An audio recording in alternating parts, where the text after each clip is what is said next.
Hello viewers, I'm SB and welcome back to Mercado de Lisboa, where today we're going on a little pub crawl. So we set up the game as usual, and after placing all restaurants face down on the board, place the remaining pub in front of you. So this is referring to the second pub tile that usually doesn't get used. In this challenge, you are not allowed to place stands or pubs on spaces occupied by any restaurants except for the pub. The other restaurants impede your placement of stands and pubs.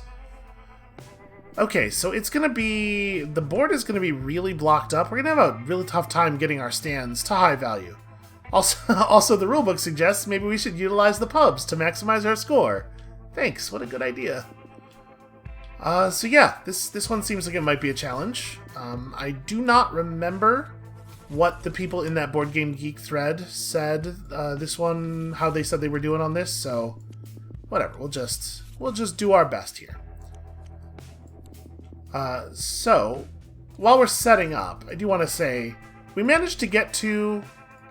Ooh, that's not where we wanted that to show up, I think. We did manage to get to 3 fame on that last challenge. And that's cool, and I am proud of my play and everything. But also, I do feel like I can only take so much credit for that. Like, I think we actually got completely optimally lucky. I think every single thing that we wanted to happen did happen by the end of the game. And we still only just barely managed to get to the threshold. And I just think it's interesting how differently that one is balanced from many of the others.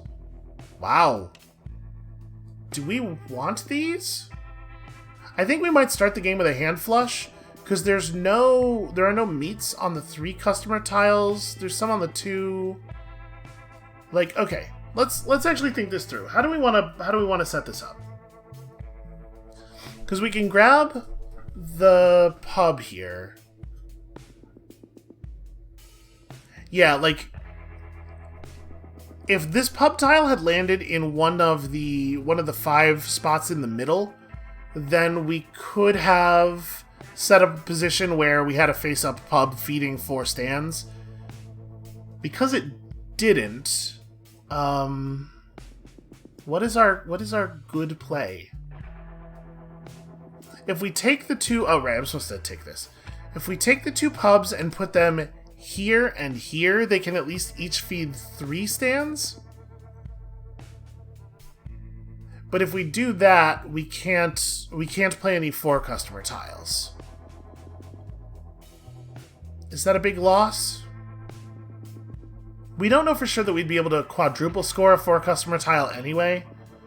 It's the only 4 customer thing... The only thing we have more than 1 stand of right now is a type that is not even represented among the tiles. So, if we manage to get, like, say, meat and 3 tomatoes into a row or column, and then had the pubs both increasing one of the tomato stands values, then a 4 customer tile would still be pretty good.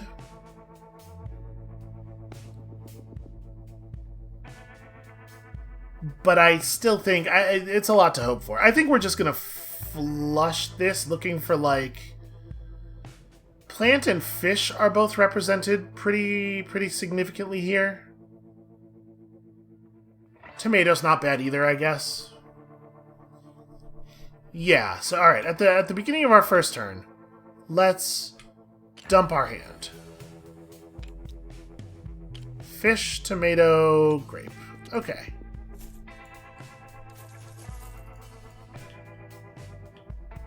And I think I do like pub, then this column we can maybe place a 3 customer tile on, and 2 of the stands are getting buffed, and same deal here. And then the remaining stands go there and there. So that's 8 stands accounted for, with most of them getting their value increased by the pubs.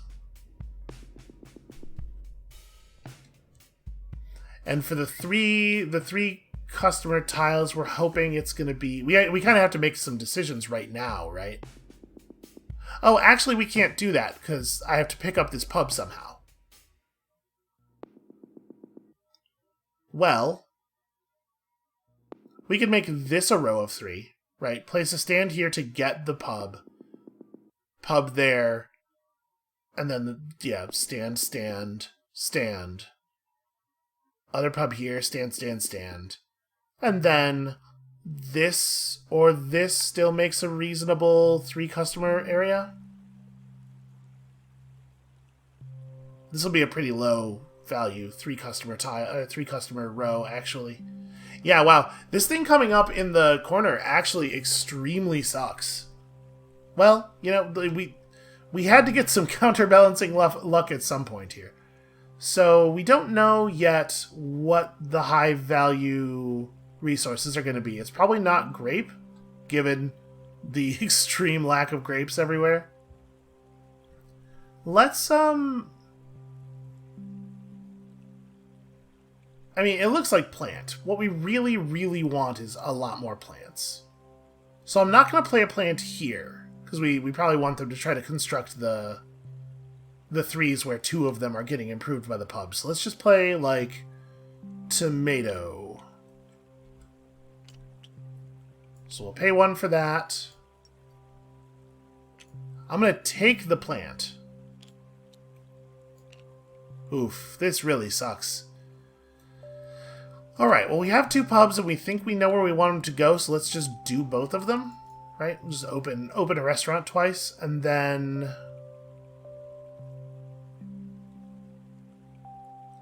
we can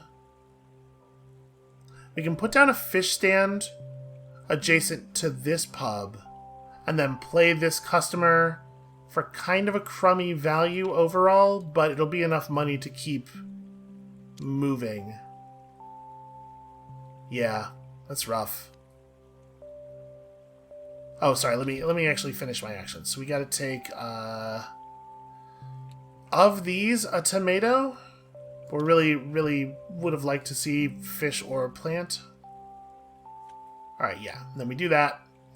So we get 3 value doubled to 6, and that's enough money to open up some more stuff. So when we put another tomato stand down here, it is going to have some pretty decent value, but we don't want that to be our next play. We want to make a play in this column somewhere else to take advantage of a 1-cost thing, right? So let's go tomato here for 1. Take this tomato. Okay, plant is less interesting now that we've sort of committed to some other stuff. But we could still go plant here, potentially, and score the plant and tomato customer tile. Yeah, that's not too bad.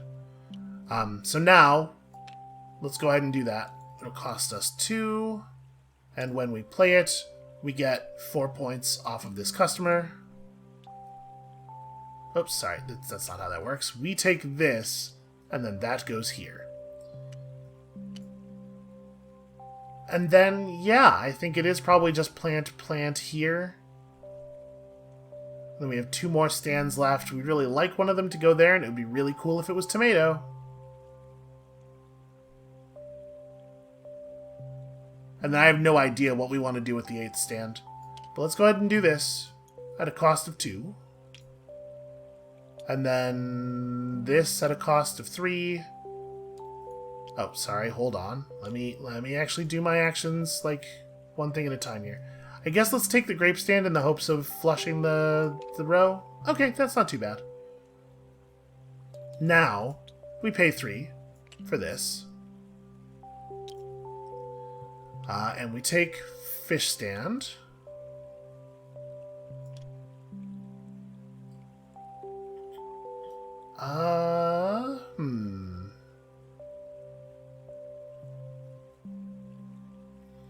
So we are, for sure, at this point, not getting another tomato stand. This one did not work out as well as some of our other ones have.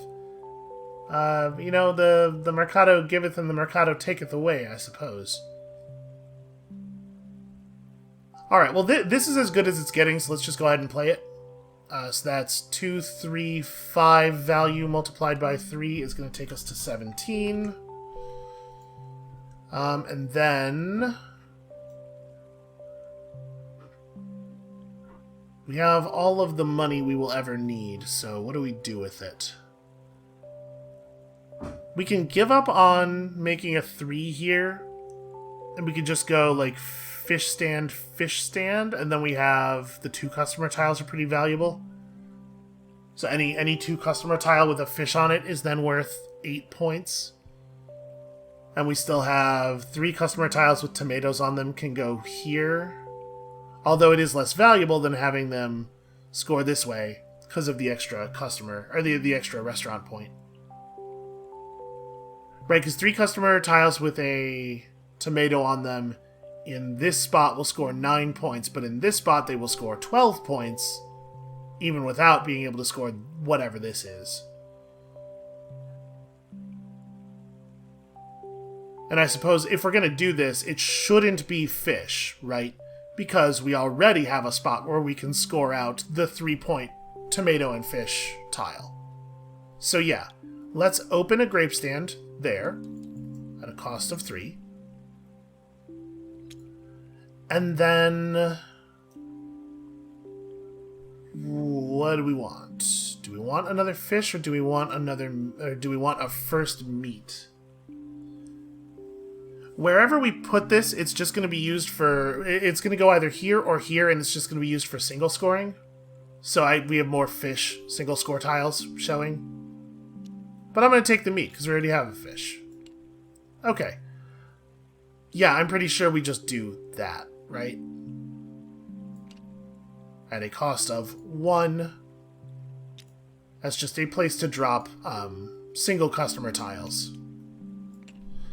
Okay, let's score ourselves a whole lot of customers then. So the fish tile has already, or the fish plant tile has already been played, so just any plant tile here is good. That's 3 points times 3 is 22. Really looking for tomatoes, and did not find them.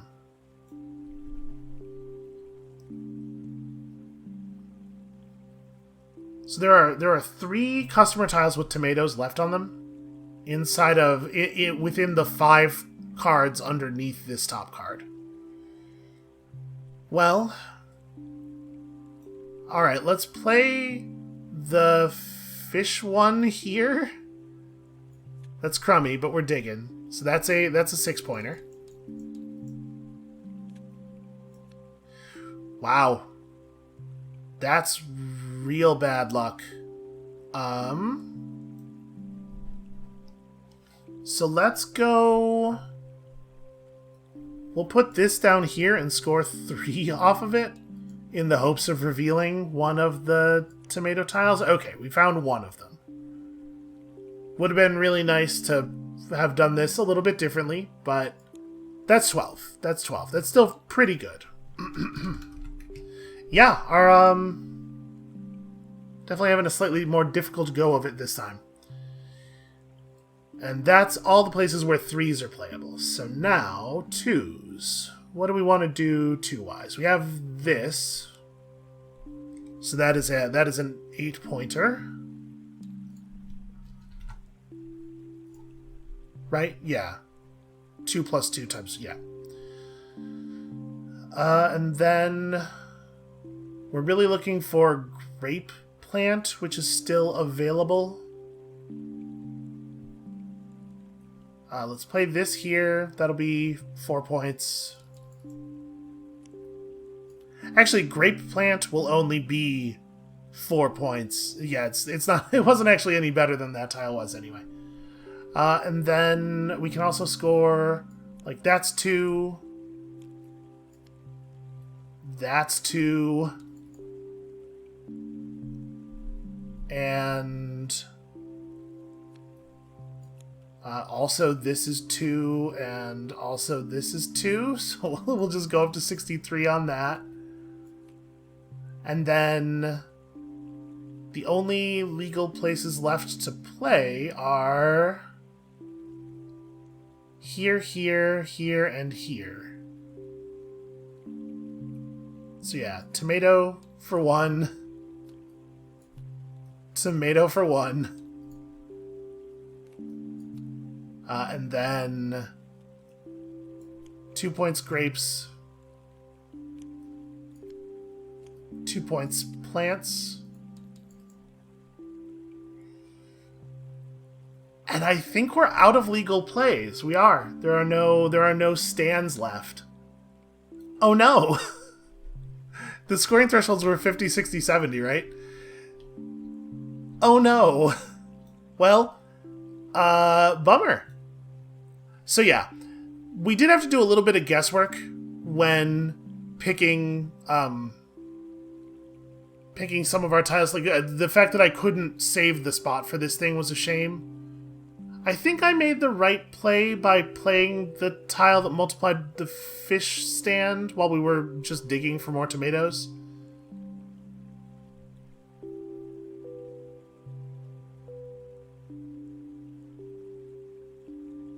Yeah, that really did not work out very well for us. So of the 3 left, 2 of them still had tomatoes on them, and we did finally see this right as we played the very sad 3.3 customer tile. But alright, I guess that is where that is. So our score is pretty nice, but not nice enough. We only take home 2 fame on this one. And where does that put us overall? We've gotten 3 on everything except 1 and 8, right? So that's 18 plus 4, that's 22, I believe, with a possible maximum score of 25. So honestly, it's going pretty well. It's going pretty well so far. I think that is where we're going to call it for today. Thank you all so much for watching. When you come back next time, that's going to call it for this episode. When you come back next time, a little bit later today, we will be taking on the final challenge, and we'll see you then.